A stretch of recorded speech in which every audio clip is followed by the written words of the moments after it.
dhe Donald Trump.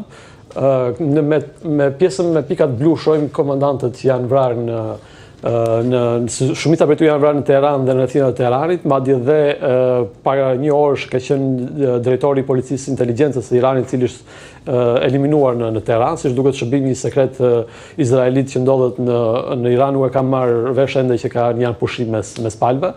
Këto janë goditjet e mbrojtjes ajrore të Iranit, shumica janë në pjesën perëndimore, sepse shumica e sistemeve hetse të raketave të Iranit kanë qenë në pjesën perëndimore. Dhe Izraeli është përqendruar mbi gjitha në pjesën perëndimore të Iranit dhe në pjesën qendrore që është zona e Teheranit dhe rrethinat e tij. Dhe në momentin që kjo ka ndodhur së mos në ditën e parë, ditë e dytë, në momentin që eliminon mbrojtjen ajrore të Iranit dhe ka më të lehtë të veprojë në pjesën tjetër. Goditjet e Izraelit kanë qenë perfekte, le të themi. Goditjet kanë qenë shumë precize, pra Izraeli ka arritur shumicën ndërmuese të objektivave të tij. Vetmi objektiv që nuk ka arritur ka qenë ndryshimi i regjimit.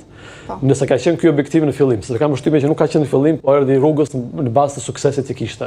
Dhe shohim që Izraeli ka eliminuar thuajse të gjithë mbrojtjen ajrore të Iranit, ka eliminuar pikat më të kuqe, për shembull këtu janë sistemet hetse të raketave balistike dhe kjo është shumë e rëndësishme. Ka ndodhur edhe në pjesë të tjera të Iranit, sepse mund të kesh për shembull 1000 apo 2000 raketa balistike, por në momentin që nuk ke sistemin hedhës të raketave, raketa nuk kynë punë pra asgjë.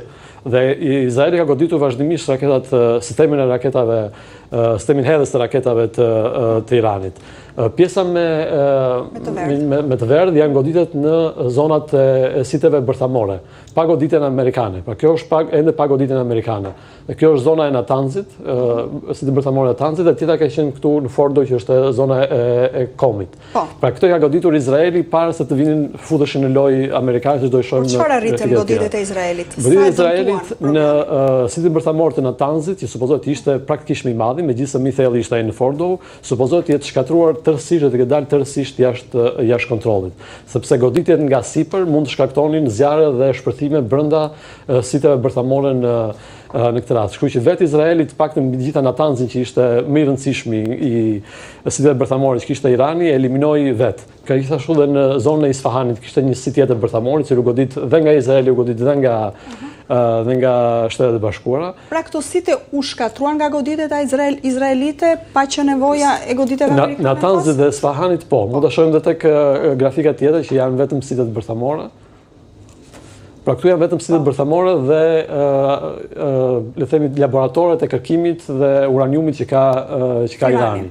Fordo ishte më i rëndësishëm dhe më i famshëm në kuptimin që ishte shumë i thellë në tokë. Ky u godit nga amerikanët. Natanzi ishte ai që godit që në fillim nga Izraeli dhe supozohet të jetë shkatruar thuajse tërësisht, sepse ose ka dalë jashtë funksionit.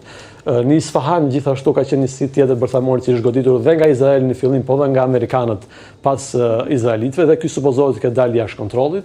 Gjithashtu në Arak ka qenë një sit bërthamor që nuk ishte më në funksion, por është shkatruar nga nga Izraelit. Në Parçin kishim site le të themi ushtarake të cilat shërbenin për qendrat bërthamore dhe këta janë shkatruar nga Izraelit. Gjithashtu dhe në Bushehr në jug perëndim të Iranit ishte një tjetër qendër kërkimore që lidhet me programin bërthamor iranian dhe ai është goditur nga Izraeli.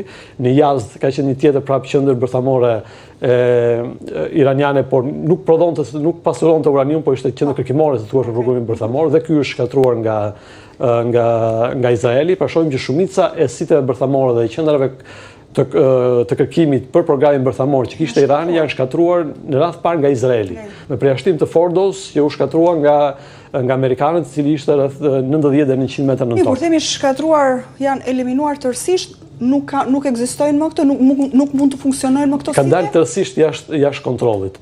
Për pjesën e sitit që ka qenë në Fordo, ka pasur disa pamje satelitore disa ditë para se të goditej që tregonin kamion që lëviznin rreth rrotull sitit bërthamor.